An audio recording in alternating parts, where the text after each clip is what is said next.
All right, good afternoon, everyone. Our apologies for the abrupt ending to the webinar. We are still here, just had to get reset, and we'll get started again. Hopefully people will dial back in and join us for the rest of this webinar. Let me just say welcome again and good afternoon, everyone. Thank you for joining today's webinar titled Determining Your Cash Flow, fueled by the U.S. Department of Commerce and operated by the Capital Region Minority Supplier Development Council. My name is Sonia Bigelow-Smith, Director of the Capital Readiness Program, and we are grateful and pleased to feature this webinar in partnership with Meridian Management Group. Before I introduce today's presenter, let me tell you a bit about our Capital Readiness Program. A little over 12 months ago, we were one of 43 recipients awarded the Capital Readiness Grant, and we are on a mission to improve access to capital to underserved businesses by developing very curated technical assistance for business owners and connecting firms to our network of specialized lending partners. In fact, if you haven't already seen this article, according to the U.S. Chamber of Commerce, small businesses share a growing concern about raising capital, with nearly 70% using personal savings to fund their businesses, which over time is not sustainable. So we're going to delve into one of the key tenets of preparing for and managing capital, and that is cash flow. Before I introduce our presenter, let me share a few logistics. First, this webinar is being recorded and will be shared within 48 hours. We promise, despite the technical challenges. Secondly, should you have questions along the way, please type your question in the Q&A box, and we will address as many as we can at the end of the presentation. And welcome everyone again. Welcome back if you've rejoined us. Please type in the chat where you're dialing in from today and say hello to your fellow audience members. I am pleased to introduce Mr. Tim Smoot, who is the Senior Vice President and Chief Financial Officer of Meridian Management Group. And Tim probably doesn't know this, but one of my favorite quotes by him is, "Capitalism without adequate capital doesn't work." So let me share a little bit about his background and his bio. He has more than 35 years of experience in business finance and accounting, with the majority concentrated in small and minority businesses. He has more than 30 years of experience in managing the programs of Maryland Small Business Development Financing Authority. Since coming on board with Ms. BIDFA in 1985, he has been responsible for underwriting, deal structuring, and monitoring the performance of funds portfolio companies that have received loans, loan guarantees, equity type investments, and surety bond financing. He also has participated with numerous other organizations in providing technical assistance and entrepreneurial training to small, minority, and women-owned businesses throughout the state of Maryland. Tim's broad and versatile experience in economic development and as an entrepreneur makes him well-suited to serve a major role in the small business financing arena. And I'm so very pleased that Tim and I were able to align our calendars so we could bring to you this very, very important topic to discuss with you today. Welcome, Tim. How are you doing this afternoon? I'm good, Sonia. Thank you. All right. Well, Tim, I'm going to turn it over to you and let you get started on your presentation. And like I said, if you do have questions, you can put those in the Q&A box. However, Tim did say that if there are questions along the way that you need to ask, he'll be more than willing to pause and address those questions as we go. So thank you, Tim, for being here. And I'll turn it over to you to present your information on determining your cash flow. Thank you so much. Thank you, Sonia. Appreciate it. Good afternoon, everyone. Glad for the council to bring me on board to talk to you all about cash flow. Historically, I started my professional career as an accountant. I'm a CPA, not practicing anymore, but I do have that background. And so I want to talk about cash flow, from an accountant standpoint and from a lender standpoint. so that you sort of understand both sides of how these things are looked at. So as you approach lenders to talk about financing, you'll have some gauge as to each direction to talk to them about. Okay, so first thing I want to talk about are sort of the uh, cash by itself. Cash is king. Everybody talks about profitability, but cash is what keeps the business going. There are a number of companies that have lost money from time to time, and some year after year, but they're still in business. Okay, because they have cash. They found other sources of finances to keep the business operating, and hopefully they'll begin to generate profits on a more consistent basis. Okay, so what is cash flow? In a simple terms, cash flow is money flowing in and out of the business. Okay, hopefully at the end of the day, more money will flow in than flows out. That's the whole objective. Uh, Positive cash flow is essential to remain in business operations over the long haul. So sometimes cash flow is just as important as profits in the short run. Okay, in the long run, however, ongoing profitability to be your primary source of capital. Once you get up and running, you borrow money, you pay the money back, you invest in the business, you get a return on your investment. But profitability is where you want to be. What are the sources of cash? Equity contributions by the owner is a primary source, or the initial source anyway. So the owner uses money that they save, they use money out of their retirement account. They may even borrow money and put it into the business on a permanent basis. But the owner generally puts his or her own skin in the game. Then there are loans from the officer. Many companies, after years, the business doesn't go as anticipated. What do? They put more money in the business. They may ask friends and family for the business. I think Sonia mentioned earlier that 70% of the sources of capital for minority businesses, actually come from the owner. So eventually you want to grow that business so that you use other people's money. Other sources are loans, business loans, from banks and other lenders. A lot of companies, particularly young companies, use credit card financing. The credit card financing is very expensive. They also use supplier credit. If you're fortunate enough, to talk to your suppliers about, getting supplies and materials and things of that nature, and being able to pay them in 30 or 60 days, that's a good source of financing as well. Accounts payable is a good source of financing. We'll talk about that a little later as well. But accounts payable, if you can't pay your vendors or suppliers on time and you ask them for additional time to pay, you're actually using their money. Okay, so that's a source of cash for you to use to pay other bills until you get paid. Other sources, equity investments. You can allow individuals or corporations or partnerships to invest in your business. What does that mean? If they invest in your business, they own a part of your business. They can buy stock or an LLC interest in your company.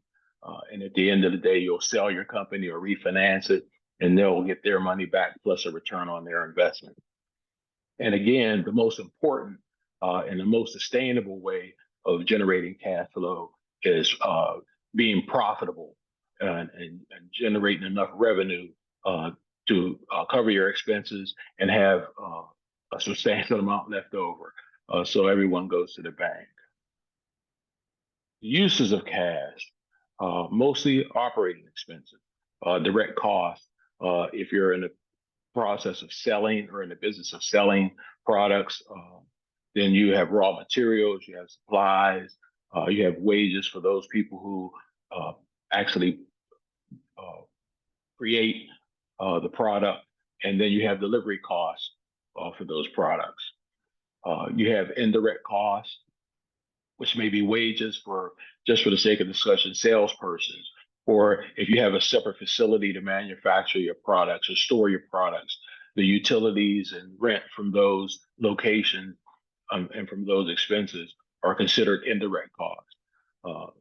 Also, depreciation from the equipment that is used to process or manufacture your products is an indirect cost costs as well.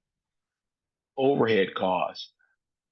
These are costs that generally are used to sustain the business. They're not directly associated with selling the product or delivering the product. So these are the expenses, for example, from your headquarters. There are administrative wages, there are benefits to go along with that. The rent for your office, the utilities, insurance expenses, or premiums, office expenses, expenses for IT services and travel. All of those things are uses of cash. Even some things that you may not really, if you're a home-based business, for example, and you're utilizing your house to bake goods, for example, the use of those things, your refrigerators, your freezers, your stove, and the gas and electric that goes along with that. Those are actually costs of running your business, and you have to cover those costs by pricing your products right to make sure that you generate a profit. Purchasing capital equipment, furniture and fixtures, and other equipment. And typically, you would like to use financing to purchase those types of expenditures, because you won't get revenue back to pay for them in the short run. You want to pay for them over the long haul. Much equipment is expensed over a 5 or 10 year period, and you should be able to recoup those costs over that particular period. But early on, if you don't have to use your own money to purchase those, financing is an ideal way of doing that. Repaying of loans to officers and friends and family. Now, that's probably one of the last things that you'll do. You want to pay everyone back, but typically when officers make loans to companies, it's a while before they get paid back, because if they have other debt, the banks or the other lenders or the credit cards, all of those things get paid back before the owners and friends and family are repaid. Then failure to collect your accounts receivable. We talked about accounts payable a moment ago, but accounts receivable is also a use of cash. If you don't collect your bills on time, if your customers don't pay, they're using your money. Okay, that's a source of cash for them, a use of cash for you until it's actually collected. So you want to collect those on time. You do not want a lot of money tied up in your accounts receivable. And what a lot of companies do, I'm sure many of you are aware, that they will borrow money. They will have a line of credit or so to substitute for those accounts receivable payments until they get paid, and then they repay the draws on those lines of credit. Making loans to officers, employees, and affiliates of those companies is another use of cash. That's not an advisable use of cash, but many companies use their cash flow to loan money to the officers to sustain some of their employees, or to help some of the other companies that they own, to help them run and operate. You don't want to do that. Bankers, frown at the idea of loaning money to your affiliates before they are repaid. So you want to be careful how you use if you use money in that way. The owners making excess withdrawals or profits from the company is another thing that lenders frown upon. What you typically want to do is generate profits, keep that money in the business so that money can help the business grow. Because as you grow, if you stay in business long enough, you will need extra funds to help the business go to the next level. Getting a positive cash flow. There are some do's and don'ts. Okay, one of the things I really want to emphasize when you're starting a business, if you have a young business, make sure the price is right the first time. Okay, what many companies will do, they will take a look around the marketplace and see what others are charging, and they will try to make their price competitive, and that's okay. But you want to make sure the price is right for your particular company. Your cost structure may be different. Your clientele may be different. So you want to make sure that you present a price that can generate a profit, and in some cases generated excess profits. Okay, your product may be a step above your competition, which may allow you to charge more money. You don't want to be competitive if you can charge more and still get a good return on your product. So you work with your accountant, your consultants to determine what that price is. You want to, at a minimum, though, have a competitive price. Increasing revenue is a way of generating excess profits. So you always want to position yourself so that you get more customers, or you provide more services or provide additional products to your existing customers. You want to grow, whether it's with your current base or an additional base. You may want to broaden your market. You may just be selling products locally or services locally. You want to expand to other locations. A lot of services are provided virtually now, so you're not restricted to any particular jurisdiction or any particular geographic area. You can expand beyond that, even do things internationally. So you want to figure which ways can I increase my revenue. And again, you have to make sure that price is right. If in fact you're selling products and services to good customers, and you find out later that you're not really charging enough because you're just barely breaking even, it's hard to go back to those customers who are satisfied customers and say to them, well, I have to increase my prices by 20% because I wasn't charging enough initially. You will lose a lot of customers. There's a term used when I was in college, price elasticity. How much you can increase the price without losing customers. And you don't want to be in a dilemma like that. You want to be able to tell your customers from the start, these are the prices that we're charging, and increases that you make in the future, they will be nominal, but you don't want to be in a situation where you're not charging enough and you have to make a drastic change in your pricing. You should pre-qualify for credit. As your company grows, you need to buy more equipment, computer equipment. You need to enhance your IT back office because you're doing things that might be at risk.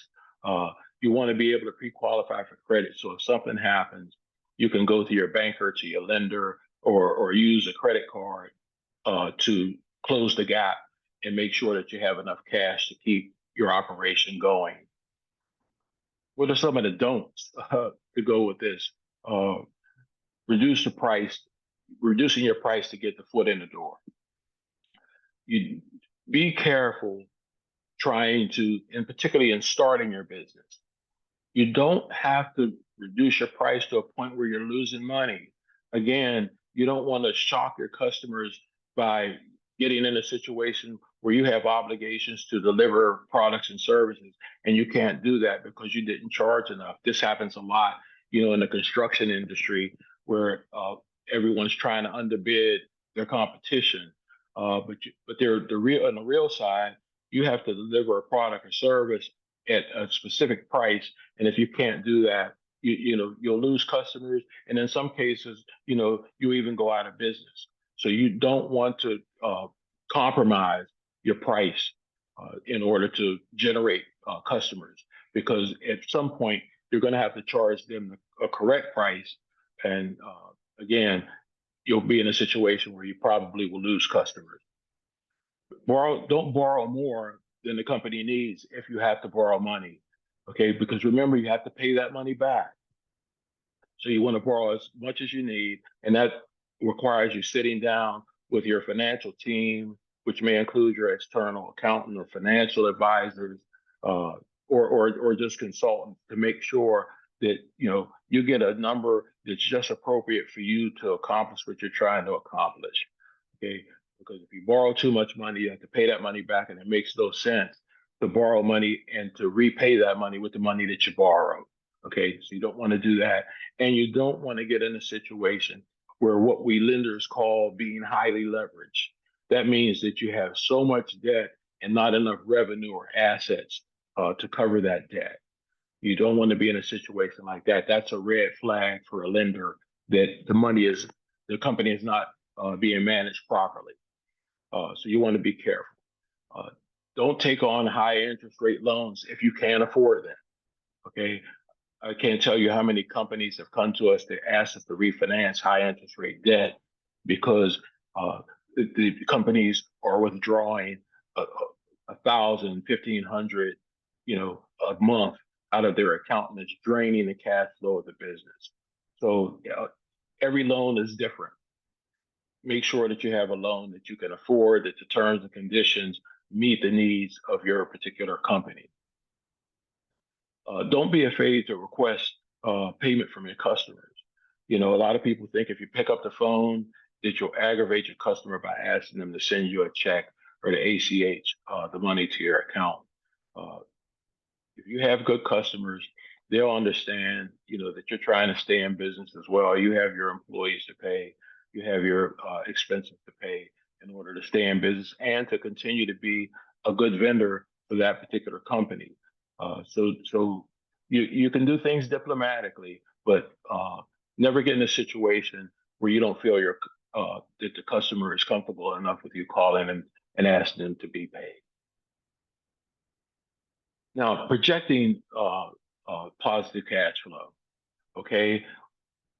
There's a sort of an art to putting together a cash flow statement. This is when you really want to sit down with your accountant if you're not financially astute enough to do this, because the cash flow projections will tell a story. Okay, when you go to a lender, you have a mission in mind, you have a plan. You want to make sure that the lender or their analyst is taking a look at your financial projections and saying to themselves, okay, I understand where this company is going. I understand how they're going to get there. I understand the financing that they need put in place in order to make the business and business plan work. Okay, so you want them to tell a story. Use a couple of points. Make sure that you use your historical revenue and expenses as a basis for starting your cash flow projection. What a lender does not want to see is, sort of you generating $100,000 one year and projecting $1 million for next year or $2 million for next year. Okay, that's a situation where a lender will sort of hesitate, to continue processing your loan because they don't believe in the projections that you're providing. Be conservative with the revenue. If you believe that you're going to increase revenue from 100,000 to 1 million, that's fine. But create a scenario, even if you have to create a low level scenario, a mid level scenario, and a best case scenario. Okay, that way, if you get to $1 million, that's great. But you want to be able to create a situation where you can repay the loan in a more conservative scenario. And if you make more, it's good for everybody. If you can pay off the loan earlier, that's good for you. That's good for the lender. But make sure that you're conservative enough where everyone is comfortable, even with revenue numbers or expense levels that allow you to generate enough profit and cash flow to repay the loan.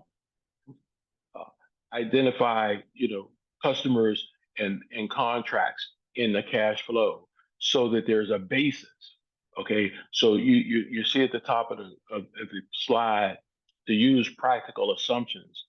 When you submit a cash flow projection to a banker, and even for yourself as the money manager for the business, you want to be able to relate that cash flow projection to events. You're going to get additional customers. You already have commitments from those customers. You can attach a letter of intent. Okay, if you have a contract coming up in the next couple of months, you can provide documentation, even if you don't have the contract yet. There is obviously correspondence in the form of emails or letters that have awarded you the contract with the promise of starting in 30, 60, 90 days. So those projections become real once you start tying events and companies and customers to it. Okay, timing is important as well. one of the things you want to be careful about, and I'll talk about that momentarily, is sort of guessing, you know, when a revenue is going to come into your company or when an expense needs to be paid. Okay, if you have insurance premiums that are due in July, you'll put that in July's column for the personal for the cash flow projection. Wherever you that event is going to occur, when you think you're going to be paid for that event, you want to make sure that you put it in there. What timing does, it creates a scenario where if you look at your bottom line and that bottom line is negative from a cash flow standpoint, you will know that that's the time that you're going to need money. Okay, that's why timing is critical, because you can go to your lender and say, listen, I'm going to be okay for the first 3 months, but in month 4, month 5, we're going to generate negative cash flow because there's going to be a delay in construction, for example. Okay, or you'll be out of season. You may sell products that are seasonal, and in the slow season, you want to reflect that in your cash flow so that the lender understands that no payments will be made during that particular period because you'll be generating negative cash flow. Okay, so timing is critical. Some of the don't mislead your lender and that should be or your investor. Okay, it does no good to do that. If you have an experienced lender or you have an experienced investor, they will pick up these things. If things are unrealistic, if there are trends that don't quite make sense and aren't typical for a particular industry, the investor will pick up on that. The lender will pick up on that and start asking a lot of questions. And if the lender or the investor ends up asking too many questions, that creates a situation where they're not comfortable and will probably lean towards not lending you the money or investing in your company. Don't flatline amounts. I can't tell you how many times we receive cash flow projections and they have revenue $200 a month for 12 months. Insurance premiums $100 per month for 12 months. That shows that there's no thought that has been put into the cash flow projections. It doesn't tell a story. It's just filled items that are filled in for the sake of submitting a document, and that's a no-no in the lending industry. Don't exaggerate. Again, I talked about this a little earlier. Don't exaggerate the revenue. Okay, don't try to impress your lender or your investor with numbers. Okay, without having them supported by something that's not exactly tangible, but that they can relate to, that you can expect, that you've provided some support or evidence.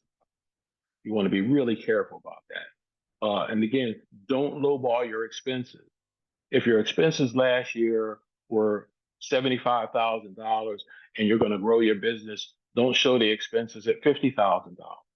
How do your expenses go down when you're building your business? You don't want to create a scenario where you're trying to impress them with the revenue on the bottom line that shows that you can repay the loan in a timely manner when you probably won't. And that's not real helpful. And I'll tell you, one of the things that would probably be better in terms of an approach is that if you had more moderate profits and the lender could take a look, instead of requiring you to repay the loan in 3 years, they'll allow you to repay it in 5 years. That's sort of a better approach than trying to impress them that you can pay it back early. Okay. I want to switch gears here now for a moment and talk a little bit about an actual cash flow projection. I'm going to pull up a document here.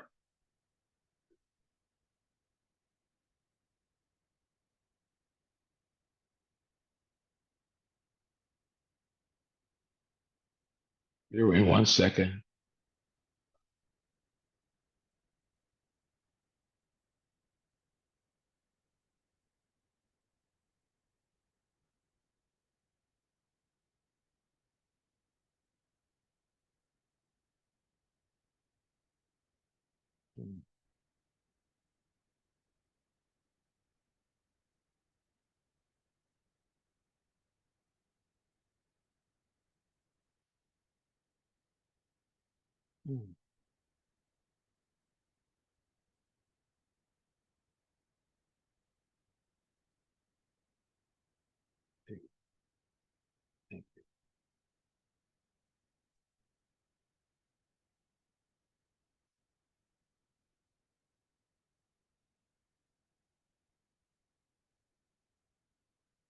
Can everyone see this document? No, we aren't seeing the Excel spreadsheet yet. You're not? Okay, give me a second. And while Tim is, while he is getting to the spreadsheet to show an actual example, please let us know if you have any questions. You can put them in the chat. And we'll see if we can get those answered, if there's anything at the moment.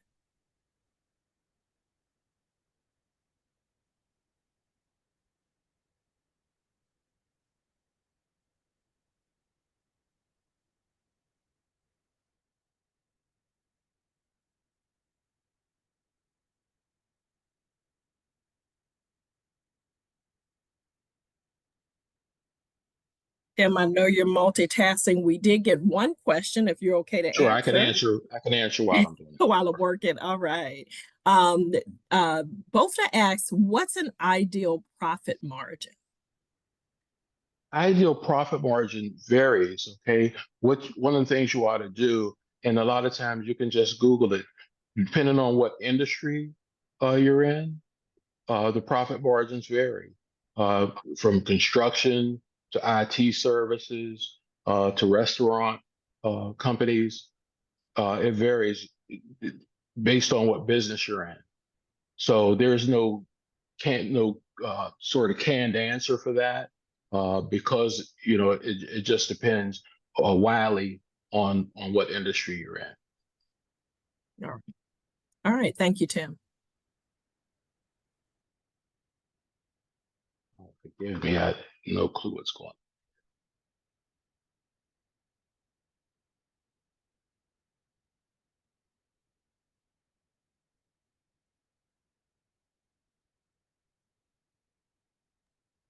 Awesome. Well, Tim, another question that we have is, can you explain the difference between cash flow and profit for those who just need another refresher? Let me give you an example. Okay, we'll talk about revenue for a moment. Revenue is defined as the amount of money that you've earned from time to time. If in fact, for example, you sell to a customer on credit for, just for the sake of discussion, $5,000 is what you charge for your product or service. That is included as revenue. However, if you don't collect it, okay, it's not considered cash flow. Okay, so you may be profitable, but if you never collect that $5,000, it does you no good. Okay, so it's only cash flow to the extent that you receive it. Okay, from a lending standpoint, one of the things we're always faced with, you have a company that has $1 million in revenue, but they have accounts receivable of $500,000. So while they have that $1 million in revenue, and from a cash flow standpoint, they only have $500,000. That's not a good scenario. Okay, so depending on how old those that cash flow the accounts receivable is, the lender may exclude that from your financial statement because you haven't collected it and you have no cash flow. So if that receivable is not going to pay bills, so it's a difference. That's why we talked earlier. The companies can lose money and still be in a situation where they can stay in business because they're generating cash flow. They may get deposits from their customers. It's not considered revenue yet, but it is cash flow. Awesome. Thank you so much for that. Yes, sir. Thank you. The next, not quite sure what's going on here. Go ahead. I'm listening.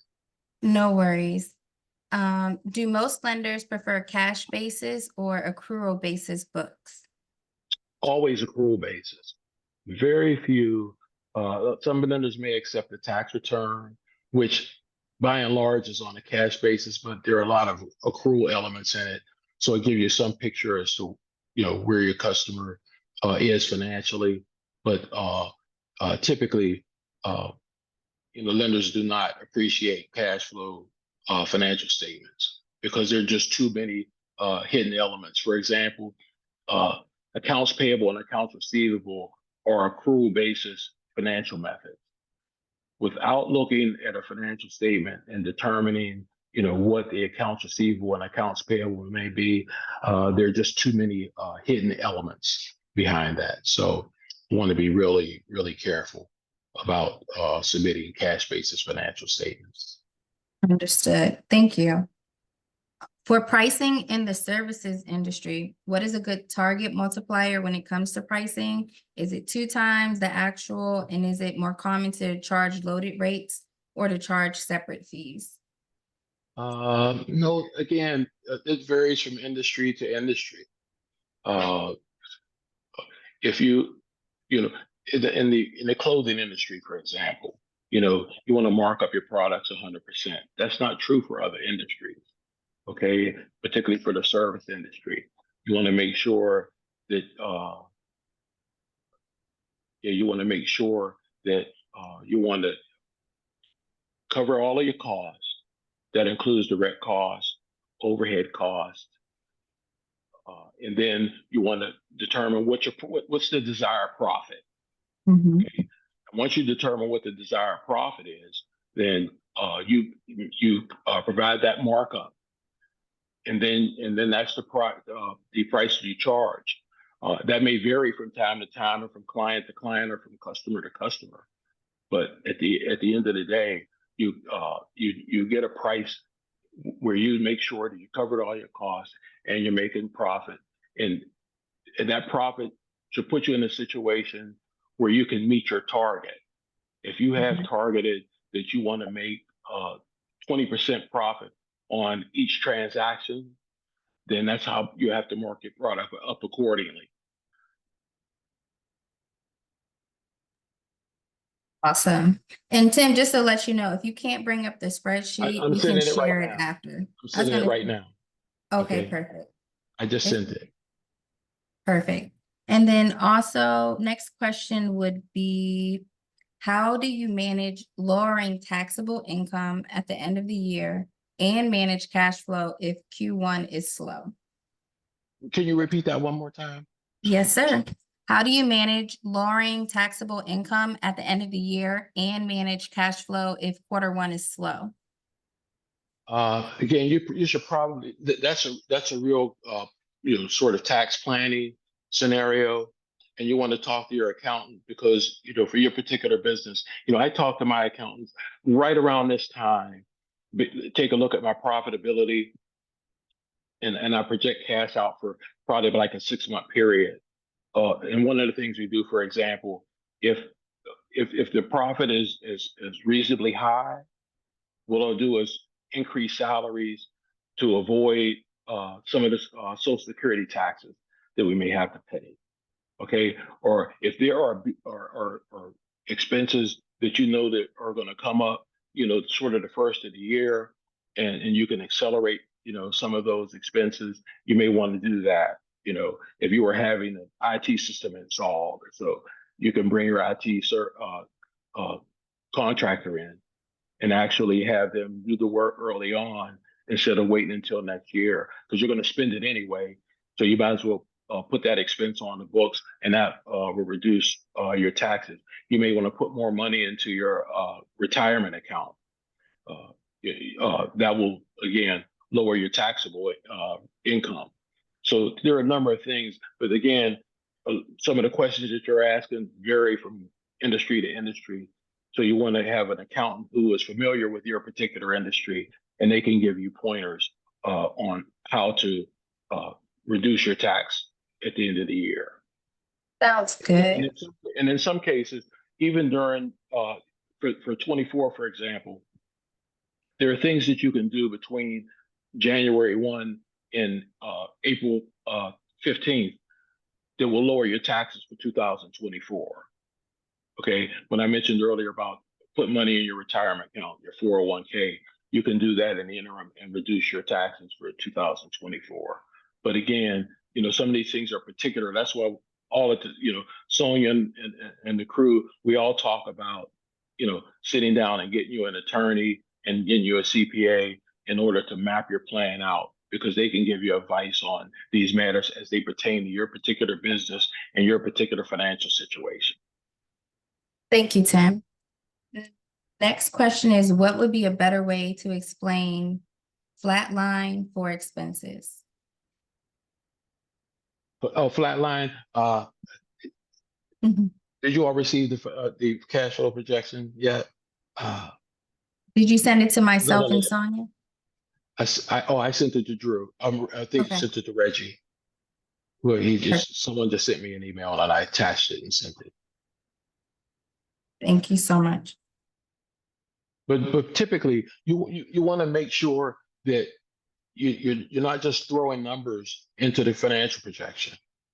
Okay, if you have 9 line items and you have $100 in line 1, $300 in line 2, $400,000 in line 3, all across the board. There's no thought that's gone into there. It doesn't tell us a story that the lender can latch on to and sort of couches, loan proposition to as well. So you want to really be careful not to do that. And again, talk to your CPA, financial advisor, your controller, your bookkeeper. Most are pretty well astute at putting together these financial projections and making sure, that they're reasonable, that they're, again, that they'll tell a story about where your company is, where it's going, and what type of financing is necessary. Awesome. Thank you. Next question is, what current interest rate does MMG offer on the business line of credit? Typically, our rates range from 5% to 8%. They're not tied to prime, so those are typically the range of our interest rates, year after year. Awesome. And then can you share an example of businesses that successfully improved their cash flow? I mean, again, across the board, a variety of businesses. Business that I recently financed that produces or manufactures hair care products. David, over the last 4 or 5 years, have increased their revenues each year. I have a company that's an electrical contractor that actually had trouble for several years. Revenues decreased. And for the last 2 years, they've increased substantially. They're well past where they were at the peak, probably back in 2020 or so. So there are numbers. I have an IT contractor that at some point will probably graduate from our programs and enter in the bank financing. Even my IT provider was a customer probably 6 or 7 years ago. And they've grown, and now they're in four states. I think Maryland, Ohio, Virginia, and DC. So yeah, it varies, but it depends on how you manage your company, what the competition are. There are a number of different scenarios for companies in particular industries that have been profitable. You'll find businesses in the same industry, some will be profitable, some of them won't.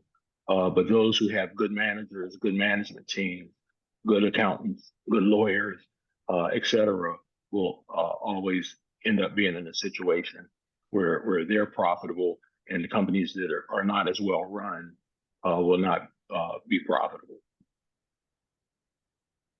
Okay, thank you for that. And I think this next question during your presentation, you did touch on it a bit, but what advice do you have for businesses that are struggling with negative cash flow? I mean, there are a number of things. Are they struggling with cash flow because they're not pricing their product or service correctly? Right. We have to, when you talk to bankers, lenders, and accountants, we'll sit down and have a discussion. And at some point, somebody will pick up on the fact that you're not marking your product up enough. And I had a company with that probably, they've been in my portfolio for about 5 or 6 years, and they were losing money consistently. But when we sat down with the accountants, we really determined that they're a reseller and they weren't marking the product up as much as they should have. And that's why they were losing money. So as they bid on additional contracts, they changed their pricing, and things began to level out. Perfect. Okay, one more question. What tools or software do you recommend for tracking cash flow? What tools? I mean,